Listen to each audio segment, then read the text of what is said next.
আসসালামু আলাইকুম ওয়া রাহমাতুল্লাহি ওয়া বারাকাতুহু। সম্মানিত প্রিয় ভাই বন্ধুরা, আজকের এই ভিডিওতে আমি আলোচনা করব স্বপ্নে কবর খনন করতে দেখলে কি হয়। সাথে যুক্ত আছি আমি মুফতি জুবায়ের ইমাম।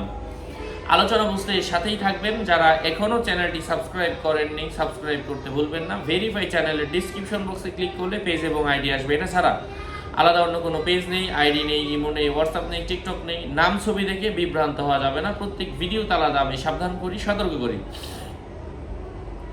স্বপ্নে কবর খনন করতে দেখলে বুঝতে হবে খননকারী পূর্বের কোনো কাঙ্ক্ষিত গোপন বিষয় পাবে। কারণ আরববাসী গোপনে ভালো মন্দ কর্মকারকে নাব্বাস বলে অবহিত করে থাকে। স্বপ্নে কোনো আলেম যদি নিজে কবর খনন করতে দেখে, তার পূর্বের কোনো নিশানা মুছে যাওয়ার সম্ভাবনা রয়েছে।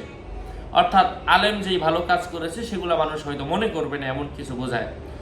পুরাতন কবর যদি কোনো ব্যক্তি খনন করতে দেখে, এর অর্থ হচ্ছে সে নিজে দিন ধর্মে পারদর্শী হবে, তার জ্ঞান বুদ্ধি বৃদ্ধি পাবে। কোনো কাফের বিদআতি বা কোনো অমুসলিম জিম্মির কবর খনন করতে দেখলে বুঝতে হবে সে গুমরাহীদের মতো ও পথ অনুসরণ করবে, কিংবা ধোঁকা ও প্রতারণার মাধ্যমে হারাম সম্পদ অর্জন করবে, এমন কিছু বুঝিয়ে থাকে।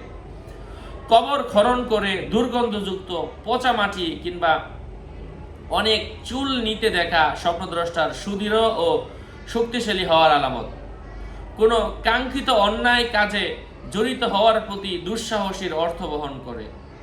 কোনো মৃত ব্যক্তিকে জীবনযাপন করতে দেখা মৃত ব্যক্তির প্রণীত রীতিনীতি সমাজে চালু হওয়ার লক্ষণ, তা ভালো হোক বা মন্দ।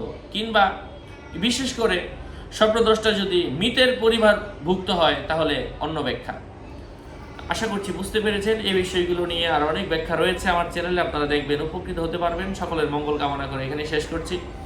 দেখা হবে অন্য কোনো ভিডিওতে। আসসালামু আলাইকুম ওয়া রাহমাতুল্লাহি ওয়া বারাকাতুহু।